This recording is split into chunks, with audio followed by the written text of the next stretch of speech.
inteligencia artificial hoy en día es casi imposible querer definir algo estructural dentro de parámetros moleculares. Por eso es que esto que no se entiende. Y por aquí está el nombre de Einstein, uno de los grandes físicos, y aquí atrás estaba Isaac Newton, los dos grandes físicos, los más grandes físicos que hemos tenido en la historia universal. Ambos, Isaac Newton es el padre de la física, y Einstein es el padre de la relatividad, pero bajo el punto de vista cuántico es el padre que nosotros tenemos en nuestros ordenadores, cuánticos. Ambos tienen algo en común. Ese algo en común es precisamente que tenían materia definida para definir sus investigaciones. Tenían materia. El problema ahora es que la materia ya no es materia. Es que lo sustancial ya no es sustancial. Y ahí, en esa mezcla entre lo que es y no es, tenemos que diagramar conceptos. ¿Y por qué esta parte de ella es introducida? Porque no podemos clasificar experiencias subjetivas solamente de una matriz. No, tenemos que ser un poquito más amplios. Nuestra visión tiene que crecer. ¿Por qué? Porque estamos hablando de aspectos moleculares. Y en el sistema digestivo se está viendo esto tremendamente. Puede ser que en el corazón, en el pulmón, en los riñones tengamos lo mismo, pero no se está obteniendo evidencia más abundante, sino es justamente en esto que estamos empezando hoy, que es el sistema digestivo. Por eso en el anterior slide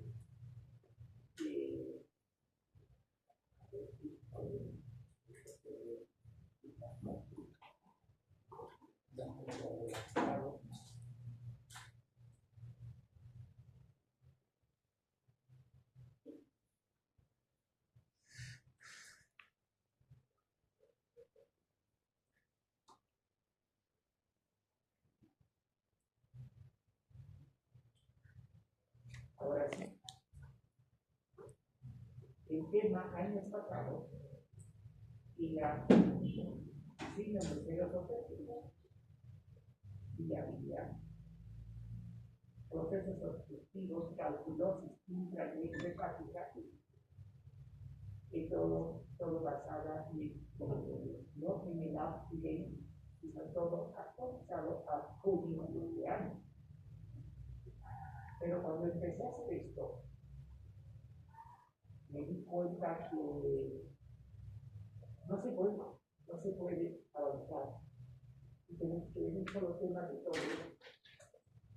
Es demasiado, está demasiado grande.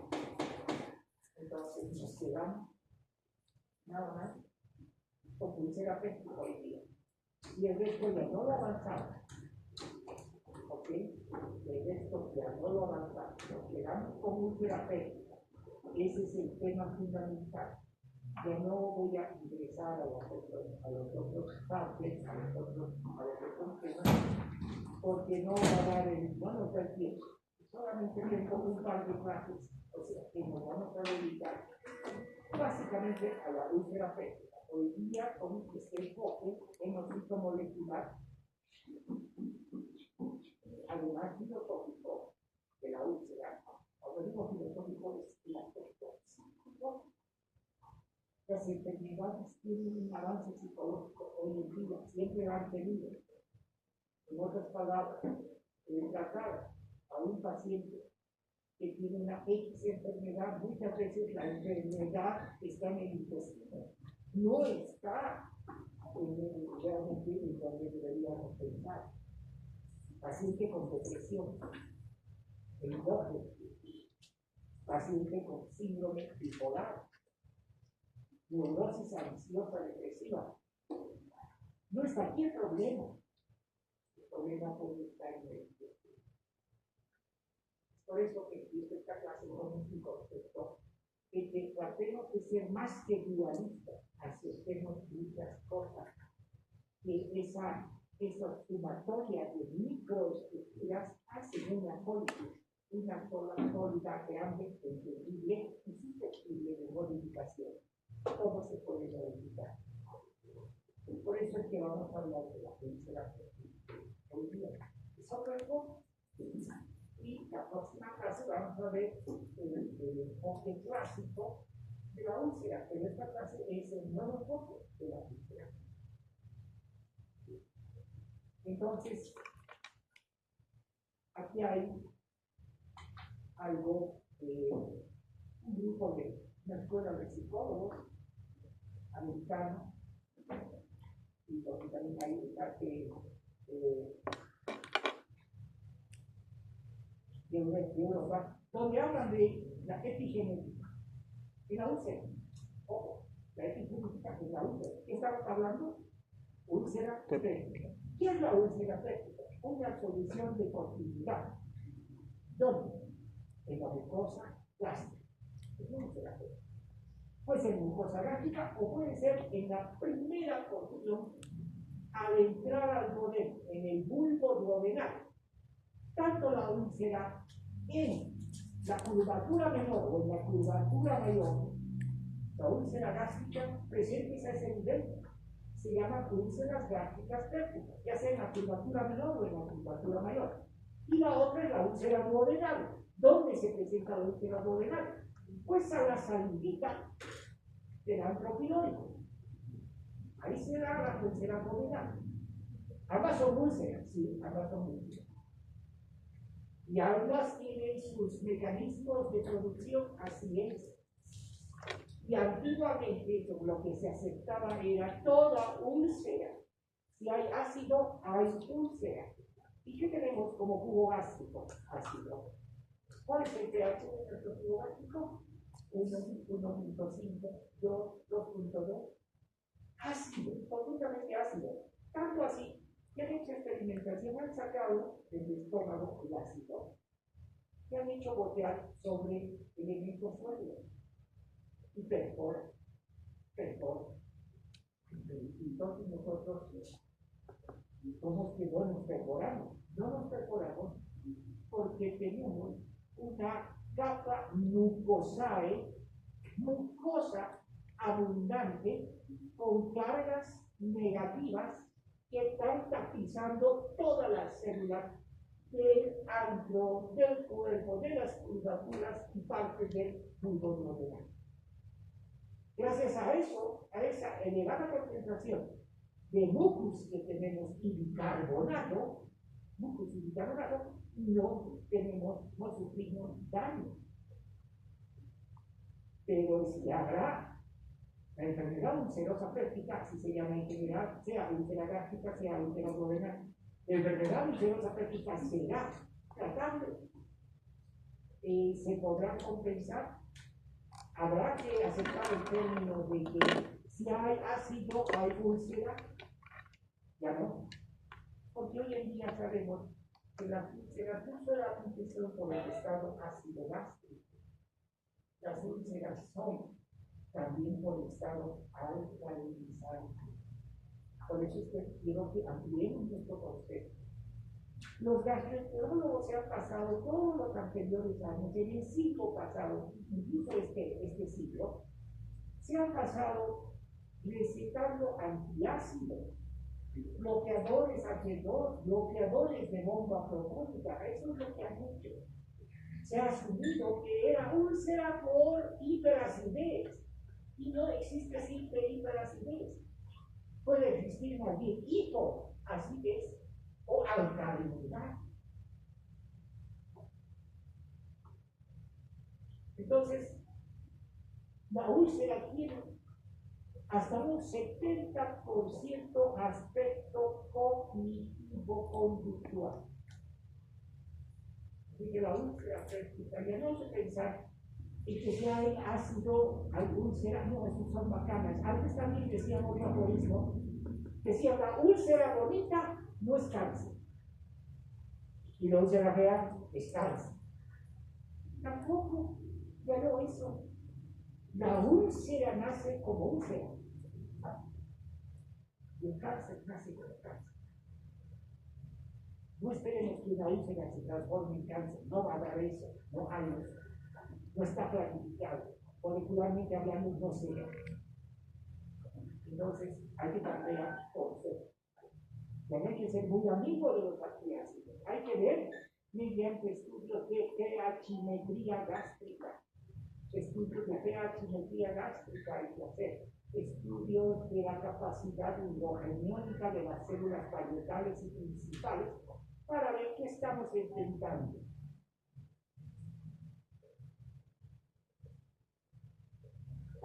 Y estoy hablando de mito, sigo hablando de estos dos grandes temas. Porque ellos han sido inspiración para dar otro enfoque a este tema.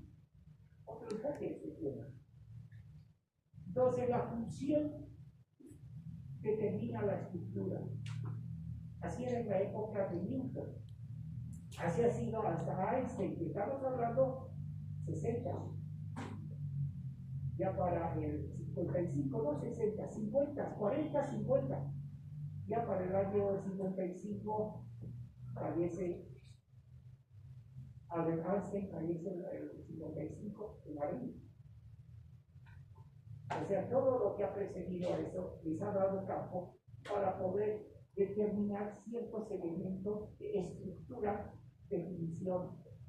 Y una de esas es que ustedes les han enseñado así, estoy seguro, al órgano lo hace la función.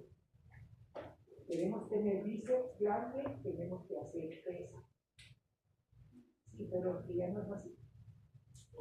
Ya no es así. Ya hay que pensar ahora. Si hago pesas, puede que saque un buen deltoides, un buen bíceps, tríceps. Puede.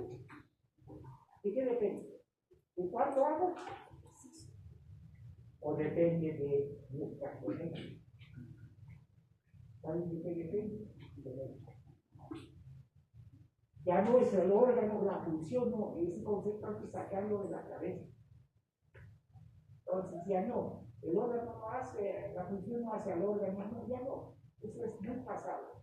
Lo que hay que pensar es son los determinantes cuánticos de la molecularidad de lo que estamos haciendo. Eso es lo que determina. ¿Por qué los sujetos del grupo étnico negro, por qué ellos tienen un físico envidiable? ¿Por qué? Son tremendos físicos que tienen y son del grupo étnico afroamericano. Envidiable. Sí, alguna vez se habrá envidiado algo de ver a un negro así, pero con semejante masa corporal. Pero es que ellos no necesitan hacer mucho ejercicio. Su genética es bondadosa con ellos. Me estoy dejando entender. Toda enfermedad ulcerosa péptica y todas las enfermedades piensen que tienen que ver mucho con factores psicomoleculares. O sea que así hubiera mucho ácido, no va a haber úlcera, porque tenemos dos elementos fisiopatológicos fundamentales. La barrera defensiva, los factores defensivos, y otros, los factores agresivos. Entonces, eso es lo que hay que pensar. En cuanto a los fenómenos, fenómenos de epigenética, los genotipos y los fenotipos son los que nos van a determinar, pero todos esos que son modificables.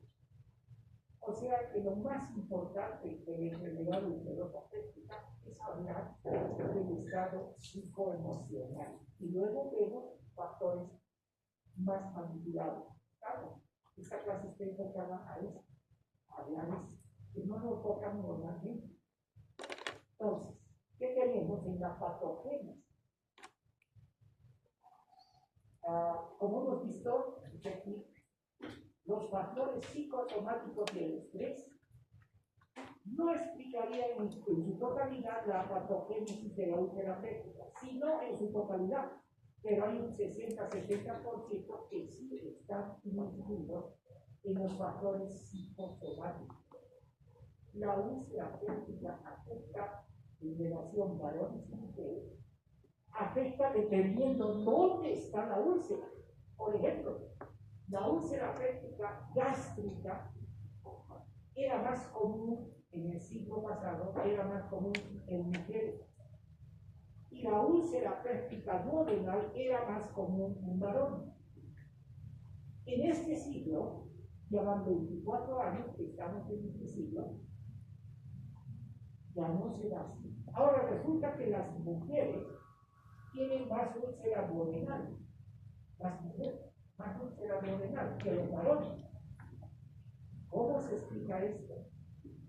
En que el grupo de femeninos de las mujeres están adoptando trabajo que antes no los adoptaban.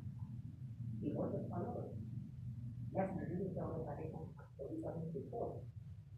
Por lo tanto, el estado cognitivo, el estado psicosomático influye en la génesis de la úlcera. Entonces ha cambiado. Ahora, hombres y mujeres hacen úlcera duodenal. Ha cambiado totalmente. Y tiene que ver además con la relación que tenemos en nuestro intestino con el microbioma. El próximo tema que tenemos la otra semana es microbioma intestinal, el nuevo cerebro humano. Por eso estoy dando esta clase de introducción, porque vamos a terminar hablando del microbioma. El microbioma también produce serotonina y tiene formación glial.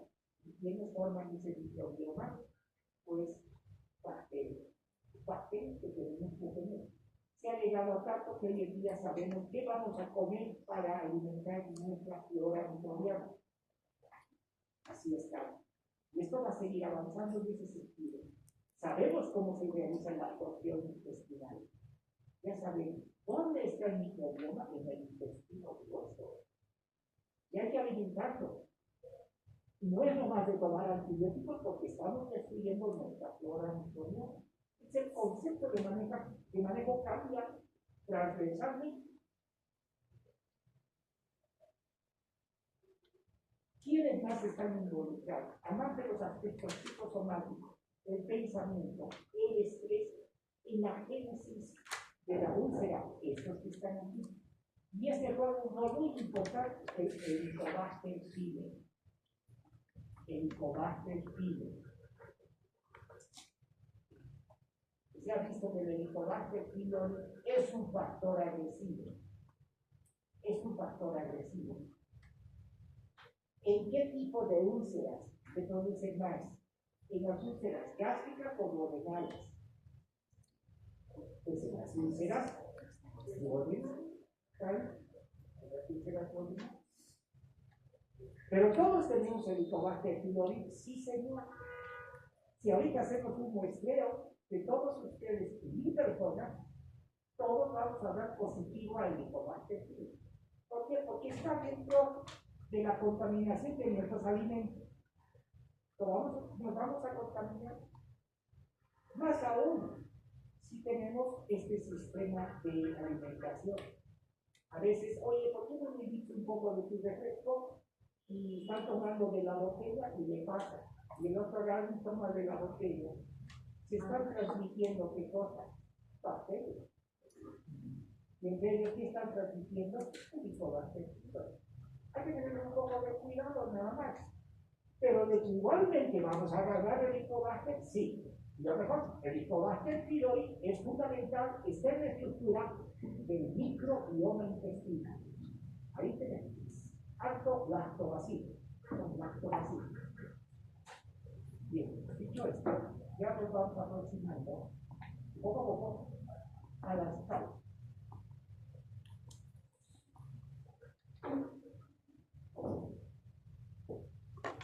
¿Qué está estudiado hasta el momento? Que las úlceras pépticas no tienen una naturaleza como los neurotransmisores, no. No tienen la misma, no son iniciados por neurotransmisores específicos, no son neurotransmisores específicos, son neurotransmisores creados ¿dónde? En el sistema limbo reticular y en el hipocampo de nuestro organismo.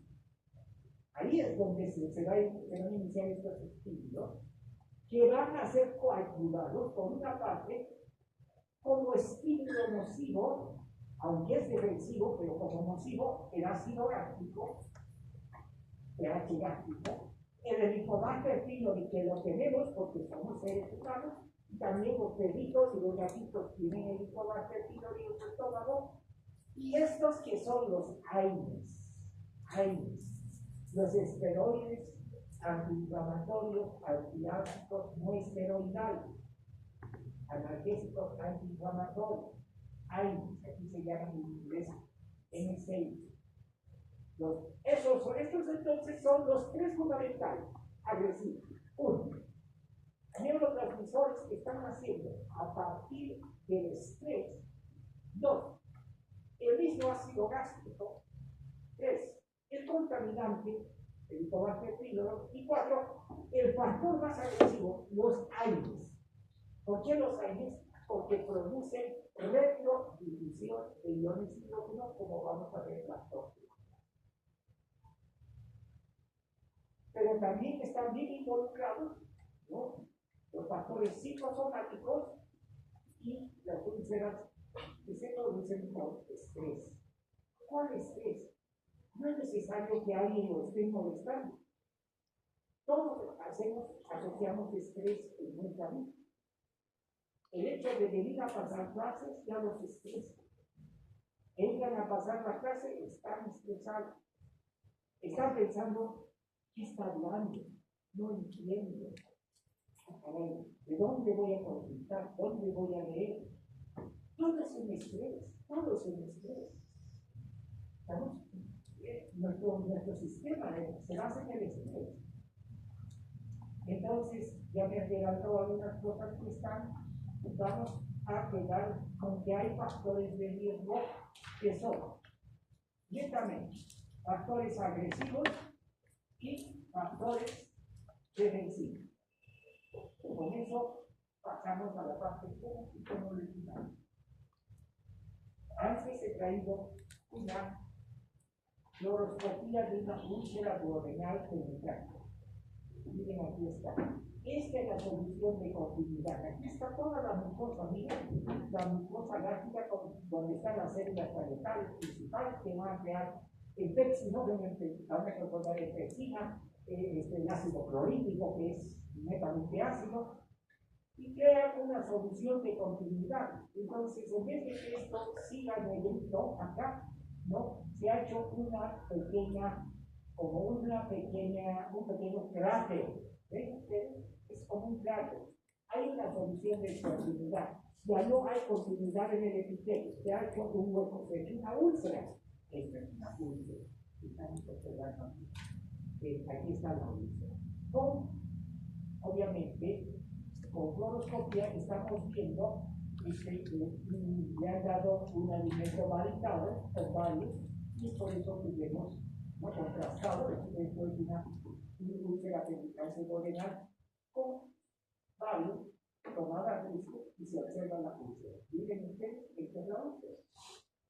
Así empieza la úlcera. ¿Se va a volver maligna? No, es úlcera. La úlcera maligna es maligna. La úlcera benigna nunca se hace maligna. Eso es una común. Úlcera duodenal temporal.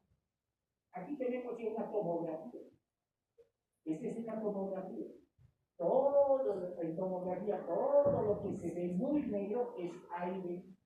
Todo lo que se ve muy negro, ¿qué cosa es? Aire, tomográficamente. Todo lo que se ve bien blanquito es hueso. Hueso costilla. Está la costilla. enseguida. Y aquí están viendo. Hay una película de claro, es el aire que está saliendo en esta como de aquí, que es la columna vertebral. Hay que ver. Yo tengo la altura dependiendo de esto, vamos a ver la primera parte que no se ve de los poros de aire.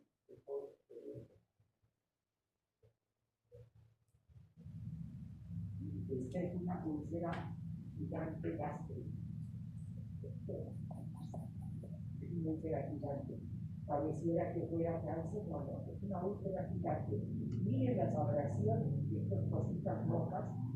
Esto es salida, tuvo una parte del tubo que está rodeando. Esta es una úlcera gástrica gigante. Estas son requisitos de tratamiento quirúrgico, no se puede hacer otra cosa. Entonces, veamos la parte genocicomolecular del aspecto del estrés psicopatológico. ¿Qué fases tenemos? Tenemos la fase A, que tiene que ver con el aspecto genocicomolecular heredable. La fase B, que tiene dos subfases, la fase B1 y la fase B2, que a su vez van a dar origen a la fase C, y la fase C se va a clasificar en C1, C2, C3 y C4. Y estos van a dar origen a las fases tardías, la fase tardía de 1, de 2 y de 3. Y que la fisiopatología genocicomolecular psicológica del paciente conductor. Esto no lo va a conseguir fácilmente, porque no es fácil estudiar. Alguien que tiene afición por la psicología va a encontrar estas cosas. Y es lo que a mí me encanta la psicología. Y entonces, los aspectos hereditarios son modificables, sí, podemos modificar. El aspecto molecular lo podemos modificar, El aspecto de la genética podemos modificar, medio ambiente, sí podemos modificar. ¿Qué podemos hacer? Para empezar, evitar los factores agresivos. Eso es lo que podemos. ¿Qué es evitar factores agresivos? Para empezar, no tomaremos sustancias que son muy ácidas. ¿Y cuáles son esas sustancias muy ácidas? Pues todo lo que son medicamentos como el ácido acetilsalicílico y todos los ácidos. Si no se toman, apreciando al dolor de cabeza siempre mi aspirina, pero no lo hagan. Porque por cada aspirina que están tomando, están destrozando su glucosa gástrica, están inhabilitando las células parietales y principales y están creando canales para la reproducción de iones hidrógeno. No hay que hacerlo. Entonces, así de sencillo. ¿Podemos manejar con la cabeza cualquier dolor? Sí se puede. La cosa es que nunca se ha intentado. O han intentado manejar el dolor con pensamiento. Nunca lo han hecho. Háganlo. Sí se puede. Sí se puede. Es cuestión de manejar. Entonces, evitemos los factores agresivos. Otra cosa, alcohol, tomar alcohol. Esos son los factores más agresivos para la mucosa gástrica. Pero yo tomo cerveza. No es, la cerveza no es ácida. ¿Cómo que no? ¿Cómo que no? Es igual que la Coca-Cola. Y la Coca-Cola es ácida, súper ácida. ¿Deberíamos tomar Coca-Cola? No, no se debería tomar Coca-Cola. Entonces, todos los factores que se puedan se evitan. ¿Para qué? Para bloquear los factores que nos pueden heredar. ¿Cómo vamos a bloquear los factores heredables? Bloqueando todo lo normal, todo lo que normalmente hace la gente, pues nosotros no lo hacemos. Entonces aquí tenemos los factores a las úlceras, ¿no? Dependiendo de las conductas del individuo, vamos a tener hasta los individuos que se preocupan y creen que están enfermos de todo, los hipocondríacos o las hipocondríacas. Manejar eso. El medio ambiente está en la escalera en segundo lugar. Y aquí tenemos que ver todo lo relacionado con nuestro entorno y nuestro medio. Ustedes vienen a pasar clases, ese es su entorno. Luego van a su casa, ese es su otro entorno. Y si tienen algún amigo o amiga preferencial, por ahí enamorado, qué sé yo, ese es su otro entorno. No hay cosa más peligrosa que en este último entorno él o ella sea citotóxico. Desháganse de los tóxicos porque les van a crear úlceras hormonales.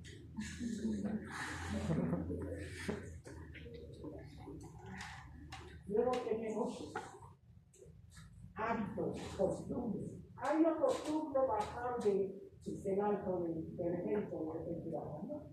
Ay, me encanta mascarme un chicle bazooka. No sé si habrán bazooka. Antes había. Chicle. El chicle es bueno. El chicle tiene polivinilo. Polivinilo. Y eso es plástico. Estamos dañando a nuestras células de esófago. Otra cosa, ¿cómo dañamos y provocamos cáncer de esófago? Vomitando. No se vomita. No nos han creado para vomitar. No, para comer, sí. Para tragar, sí. Para tomar líquidos, sí. Para vomitar, no, en ningún momento. Y ahí empieza el cáncer de esófago. Pero varón, yo estoy mirando a las mujeres. Allá alta población de México, una posibilidad. Pero mucho menos varones. Pero los varones, ¿qué hacen? Le ponen el viernes, no es viernes o cualquier otro día, sus tragos. Y cuando ya han tomado unas 4, 5, 8, 10 cervezas, se hincha el estómago. Se hincha el estómago, no sé yo, porque yo también lo hacía. Y no se hincha el estómago, ¿de qué hacían? Yo no hacía, gracias a Dios. Algo me decía, no hagas. Oye, un rato al baño, ¿verdad? Vomita y vuelve. Ahora ya hay más campo, pediremos más. Están vomitando. ¿Saben a qué lleva esa conducta? Vomitar cuando uno está bebiendo al síndrome de Barrett. Es precanceroso, lesión precancerosa. Así nos vamos a esperar. Y luego tenemos en nuestra escalera las experiencias negativas, que pueden ser desde los conflictos de familia hasta las noticias que escuchamos en la televisión, etc. Esta es la fase A de la heredabilidad que podemos modificar para no tener úlceras ni gástricas ni duodenas. Luego tenemos la fase temprana, la fase B1, que va hacia la fase 2, donde ya van a ver en fase 2 cambios preexistentes en el cuerpo. ¿Qué vamos a tener como respuesta a esta fase? Desde acá, desde la fase B, los factores hereditarios, todos estos que acabamos de ver, y ahora estamos entrando a los cambios preexistentes en la subfase B2, los cambios preexistentes para el desarrollo de la úlcera. Tenemos que el organismo reacciona. ¿Qué pasa cuando fumamos? Eso sí que no hay que hacer fumar, pero, por ejemplo, ¿qué pasa si fumamos? Nuestro epitelio bronquial, ¿cómo es? ¿Ciliado? ¿Sí o no? Ciliado. Va a cambiar y va a ser metaplasia. ¿Para qué cambia el epitelio ciliado? Y se convierte en poliestratificado. Se vuelve más duro porque le estamos metiendo humo, y el humo daña a los cilios hidráticos. Entonces cambia. Hay un trastorno que se llama metaplasia. Lo mismo ocurre aquí. Si no modificamos nuestros patrones, nuestros hábitos, etc., vamos a empezar a tener en las células parietales y en las células principales hiperplasia e hipertrofia. Los primeros cambios son hiperplasia e hipertrofia de todas las células que producen ácido gástrico, ácido clorhídrico y pepsinol. Entonces, esta hiperplasia e hipertrofia de todas las células parietales y células G. Eso va a llevar, cuando ya hay hiperplasia e hipertrofia, a la hipersecreción de estas células y se va a producir la hiperclorhidrorea. vamos a tener grandes cantidades de más ácido clorhídrico, más ácido, más posibilidades de que haya penetración a nivel de la submucosa gástrica. Pese a que tenemos un anillo de mucosa hermosísimo con mucus y bicarbonato, perfecto, eso está. Pero más ácido, más capacidad de exceder la capacidad campo de esos ácidos. Y el bicarbonato no va a funcionar como tiene que funcionar. Entonces la hipersecreción nos lleva al tiro, me he saltado de acá a la hipersecreción, a la fase D, que viene a ser estas tres fases, que en la B1 tenemos aparición de úlcera duodenal, en la B2 úlcera duodenal y gástrica, se puede tener tanto úlcera duodenal como también úlcera gástrica, y en la B3, en la fase tardía B3, úlceras gástricas. Ahora, estos tres que están acá, que son úlceras, tienen un biotipo, un fenotipo. Los tres tienen un fenotipo. ¿Cuál es el fenotipo? Se dice, y esto ya se conoce desde el anterior siglo, el fenotipo es el hombre flaco, con cara de renegón, mirada seria, enojado, todo el rato con cara agria. Ese es el ulceroso duodenal. No se olvide. El gordito simpático, con chapas rosadas, que todo el rato está riendo, que no se hace problema de la vida. ¿Has almorzado? No, pero tengo que a la noche siempre. Mucha tranquila. ¿Tienes algo que no tengo, pero no me importa? Es el sujeto feliz. Úlcera gástrica. ¿Estamos? De todas maneras, o el renegón o el feliz van a ser eso. Bien, y hay que evitarlo. ¿Por qué? Porque la úlcera es problema, ¿no? Es una de las causas principales para ausencias laborales. Bien, con esto que estoy hablando, creo que el mensaje también va a quedar bien interpretado. Décadas pasadas, hablamos de los 90 al 100, al 2000. No había un conocimiento de la susceptibilidad de no había. En los 90 se ha empezado eso. Se sabía de algunos esbozos de factores genéticos, algunos. Se hablaba de un patrón de herencia poligénica. Sí, ya se hablaba. Por eso decimos, son factores que hay que modificar. Podemos tener algunos factores, pero los podemos modificar. Evitando, pues, por ejemplo, es interesante la diferencia entre comer locoto. ¿Conocen el locoto? ¿No es? Posible que no, porque el locoto es nuestro, ¿no? Es tipo nuestro, de Bolivia. Bueno, el locoto es mejor que la yapo. Ahorita me está mirando diciendo, la yapa se hace de locoto, sí, pero es que a la yapa ya le han metido otras cosas. En cambio, el locoto, bien lavadito, cortadito, que me está haciendo agua a la boca, bien cortadito, justo en las venas, porque es más picante, con un poquito de sal, ahí sí pongan un poquito de sal, y como es el locotito, tiene caspazos, que es una maravilla. Para que me va a ayudar a su proceso digestivo. No le estoy haciendo que se vuelvan, por favor, locoteros. Por culpa de ese doctor, ahora me encanta comer con locotos todos. No estoy diciendo eso, pero es bueno, porque necesitamos. El locoto es rico también en capsaicina. Y son excelentes elementos moleculares para la absorción inclusive. Entonces la fisiopatología en esos años era distinta entre úlcera duodenal y úlcera gástrica. Hoy en día hemos visto que las dos van a llevar a úlcera, ya sea gástrica, duodenal o gástrica y duodenal. Las dos van a llevar. La hiperpexinogenemia era un marcador de herencia autosómica dominante, ahora se sabe que no se hereda, no es autosómico dominante. Se hereda el trazo, el genocito molecular, nada más. Ese trazo lo podemos controlar,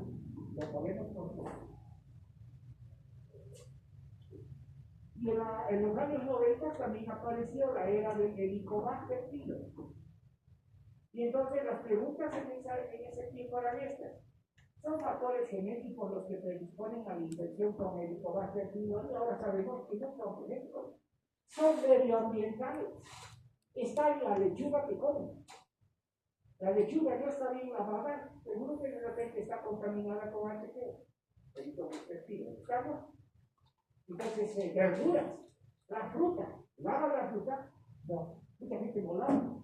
Agarra de la fruta y la manzana está brillando o no brilla una manzana. Esas verdes, brillosas, hermosas, esas rojas, así. Caramba, voy a salir con hambre de esta casa. Comer tan rico así, pues voy a ver brillando, dice, ¿para qué voy a lavar? No, y hay que darle una remontadita. A la pila bien abierta para lavar. Todo está contaminado, señores. Todo está contaminado. Nada llega, no tiene nada, voy a comer. No es así. Los factores genéticos son independientes al Helicobacter pylori. Y esto sí, hay factores de trazo genocidio molecular que podemos portar. Eso sí podemos portar. Pero lo otro, que haya factores genéticos que predispongan a la infección con Helicobacter, no. Eso no tengo.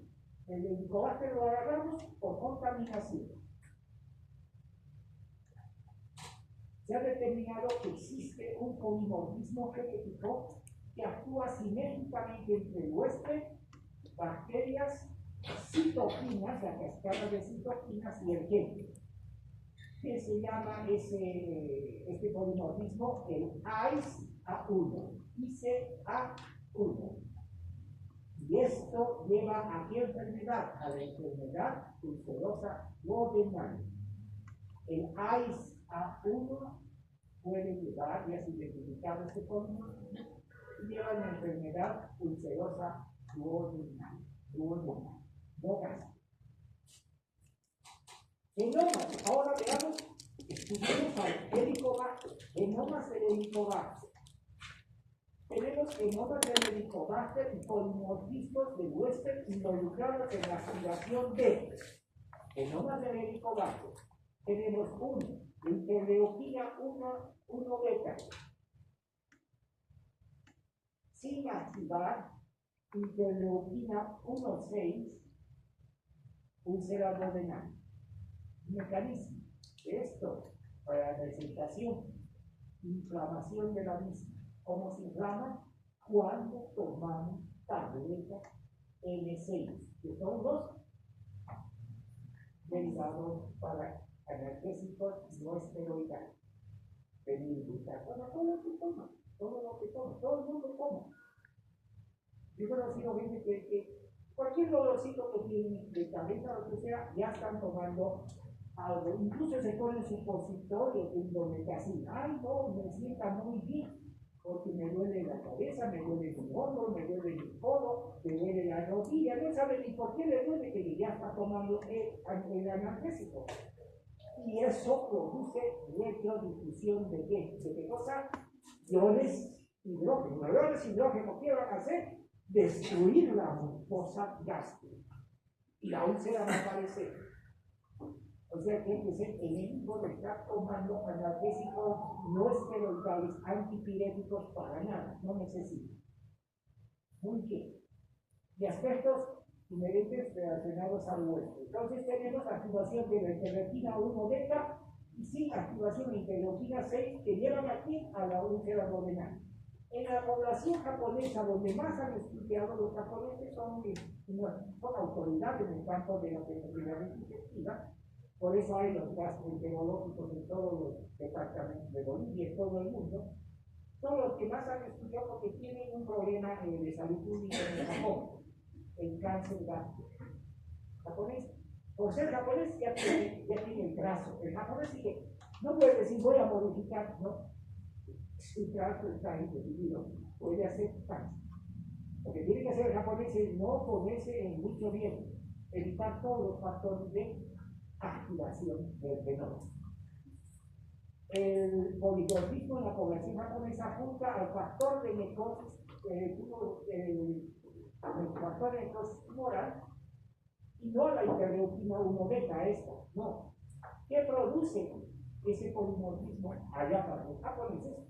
Úlcera gástrica y cáncer gástrico, pero no úlcera duodenal. En Bolivia tenemos más pacientes de úlceras duodenales que cáncer. Según un pequeño estudio genético, que necesitan hacer más estudios. Pero la úlcera gástrica es úlcera gástrica. Y el cáncer gástrico es cáncer gástrico. Nunca evoluciona una úlcera gástrica a cáncer. Por favor, el cáncer nace como cáncer. Nace como cáncer. La úlcera no se convierte en cáncer. Tenemos otro fenotipo, el fenotipo TGFB1 más 869 o 369 C/C.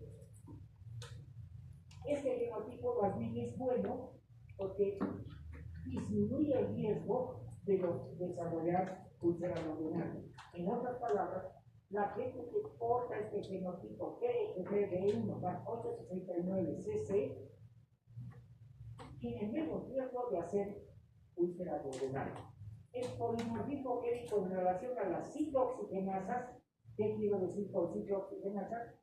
Con la activación de las cascadas de las citoquinas.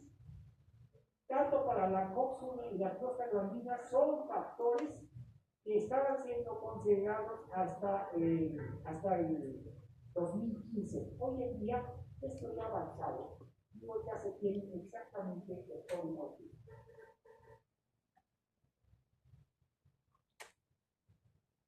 Factores agresivos y defensivos en relación al Helicobacter pylori. Factores de virulencia inmunogénica. Estas son proteínas de señalización que se miden para cuando se estudia al Helicobacter pylori en un estudio endoscópico. Se manda al examen citoclínico. Tenemos una proteína de señalización que identifica el Helicobacter pylori, que puede ser la ACA, la otra será ABA y la otra será ABA. Esta ACA se parece a la citotoxina ABA y la adesina es la adesina BABA. Los tres son proteínas de señalización. Y todos son secretados por quién? Por el Helicobacter pylori. O sea que si queremos saber si un jugo gástrico tiene Helicobacter pylori, lo que tenemos que detectar son estas proteínas de señalización. Y si nos da positivo para una de ellas, al Helicobacter pylori en el jugo gástrico.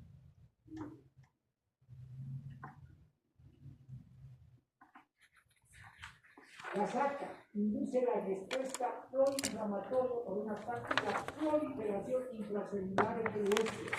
Qué vergüenza, eso le falta una H. Las ABA, o si quieren vaca también, este gen produce perforación de la lisis de la membrana celular e induce muerte programada de las células parietales y principales, induce apoptosis. Las BABA inducen y facilitan la adhesión a la superficie celular para alterar dentro de la célula las constantes fisicoquímicas. Y también se activan fosfolipasos y proteasas que afectan el mucus, la capa de mucus bicarbonato que es bastante gruesa. Este polimorfismo génico incrementa la secreción de interleuquina 1 beta, que habíamos visto hace un momento, y puede incrementar el riesgo de hipocloridria. ¿Y qué significa esto? La hipocloridria es un dato fundamental para no pensar en úlceras, sino gastritis. ¿Qué tipo de gastritis? Hipoclorídrica. Y si hay gastritis hipoclorídrica, ¿qué puede traer eso? Una correlación con cáncer gástrico. Una correlación con cáncer gástrico. es que ya no debemos preocuparnos mucho por el cáncer gástrico nosotros, porque somos grupo sanguíneo O, de bolivianos es O. A ver, hácenme la mano los que son O. No tengan miedo, yo también soy O. Estamos bien, todos los que han bajado la mano, yo me lo bajo, a ver.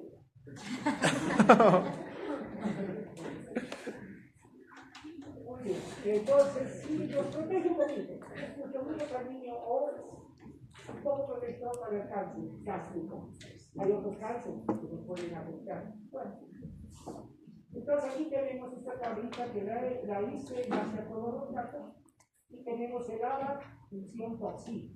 El PACA es el codificador. El ACA es de proliferación celular. El BABA es adhesiva y el OIPA también es adhesivo. Características, están aquí, les explican todas las características. Por favor, escrito, consideren para leer para el examen de intestino. Estas características. Y la enfermedad que produce el genoma ABA es útero renal y cáncer gástrico. El CACA es útero renal y cáncer gástrico. El CACA es útero renal, cáncer gástrico. Y el GABA, útero renal, pero también cáncer gástrico. Todo está relacionado con la úlcera renal. Y el que olfato es de la gastritis crónica y la enfermedad ulcerativa duodenal. Gastritis crónica del colon. Y estos son los que, ¿no? Porque la clase tenía este sentido de hacer precisamente los aspectos genómico-moleculares, tanto psicológicos como también físicos y de enfermedad.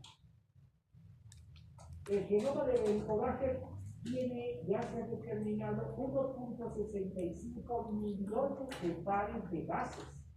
O sea, de pares de bases como adenina, guanina, citosina, tubina y uracilo. Codifica aproximadamente 1.500 proteínas en el genoma de la ATP. Entre estas proteínas están las HOP, que son proteínas de membrana externa, ureasa positivo y la citotoxina vaporizante beta. Vuelvo a repetir, de estas múltiples potenciales que tienen estas proteínas de la membrana externa O se llama ureasa positiva y la citotoxina vaporizante beta. La mayor parte de las cepas tienen un genoma que codifica a la isla de patogenia, al grupo familiar, al clon tactile, el clon tactile. Entonces yo dije que todo viene por clones. Cuando hablamos de clones, estamos hablando un poquito de células oncogenas. Otros factores bacterianos son catalasa, lipasa, adhesinas, factores antiagregantes y PIC-B. Es el PIC-B inhibidor del citoquina. Muy bien, si me han sacado fotos, por mejor. Mejor porque no es muy fácil de encontrar esta información. Mejor. Ok. Y para terminar, esto es un poquito de lo que se llama datos de oro, que me gusta en mi libro, van a ver siempre tips de oro, siempre hay algo de oro. A ver, veamos la duodenal con la gástrica para diferenciar ambas para terminar esta cosa. Veamos, localización, la duodenal está en el duodeno, primera porción y más frecuente en la pared anterior del duodeno. La gástrica está entre el cuerpo y el antro, entre el cuerpo y el antro, entre el cuerpo gástrico y el antro pilórico. Y más aparece a lo largo de la curvatura menor. En la curvatura chiquitita del estómago, ahí se localiza más la úlcera gástrica. La curvatura mayor, no. Asociación con el Helicobacter pylori. Casi 90-100% en la úlcera duodenal será el Helicobacter pylori. El Helicobacter está involucrado en la úlcera. Y en la gástrica solamente hasta un máximo 70%. Hay un 30% que no llega a coincidir. Asociación. para la úlcera duodenal.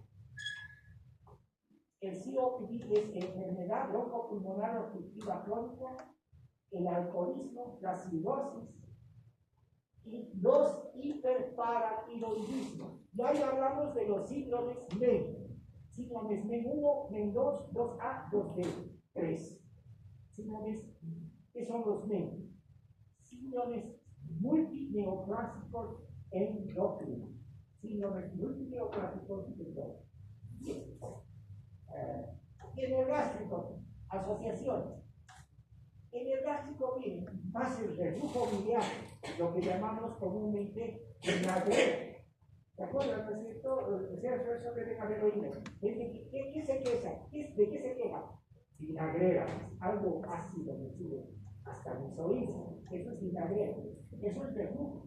Reflujo que puede ser biliar. El reflujo biliar produce menos pH, es decir, un pH más alcalino, no tan ácido. El reflujo biliar lleva a las gastritis alcalinas. Reflujo biliar. Fumar, úlcera gástrica. Enfermedad obstructiva crónica, por fumar, úlcera gástrica. Alcoholismo, cirrosis.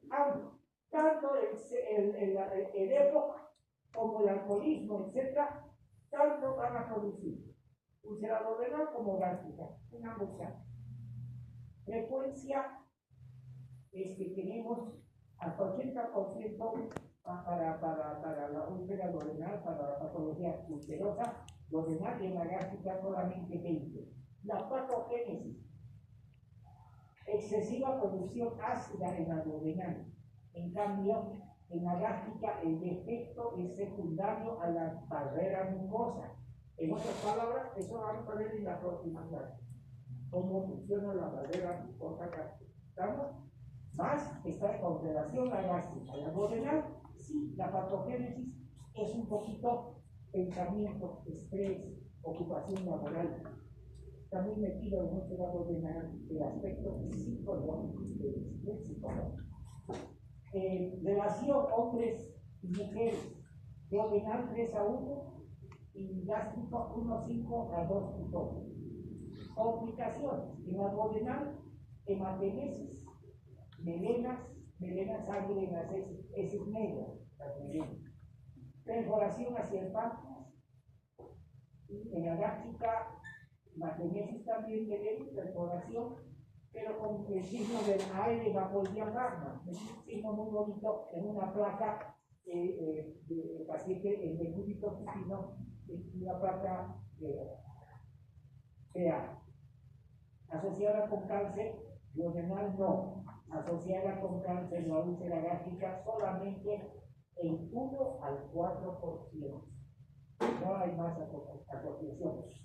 Síntomas, y esto es interesante para terminar.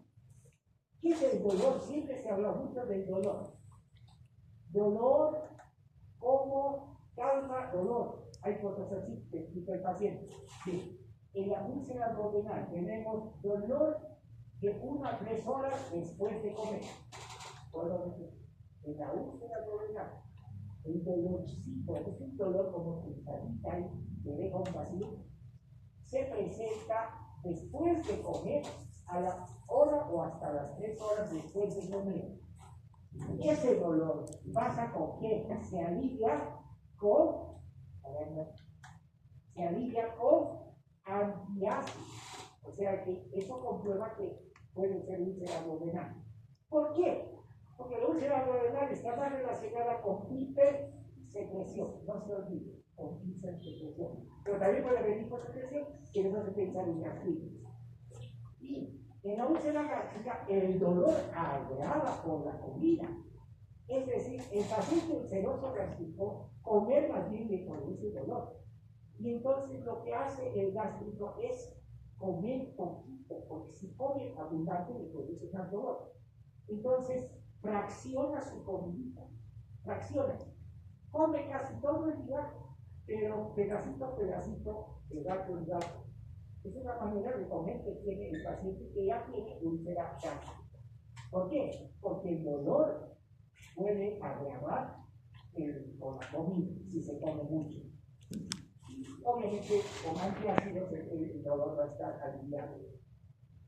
Podemos decir, a esta cantidad, que el concepto de que debe darse antiácidos y bloqueadores H2 y bloqueadores protónicos, por favor, subrayen esto, es un consejo del pasado, no más.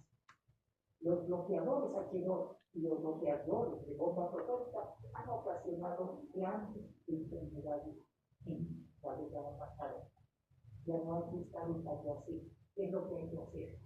Hacerte una consulta con un especialista de arquitectura que haga el estudio de la gasométrico de la cuadra fotográfica, que haga una biopsia y haga el estudio necesario para identificar si hay o no el combate libre.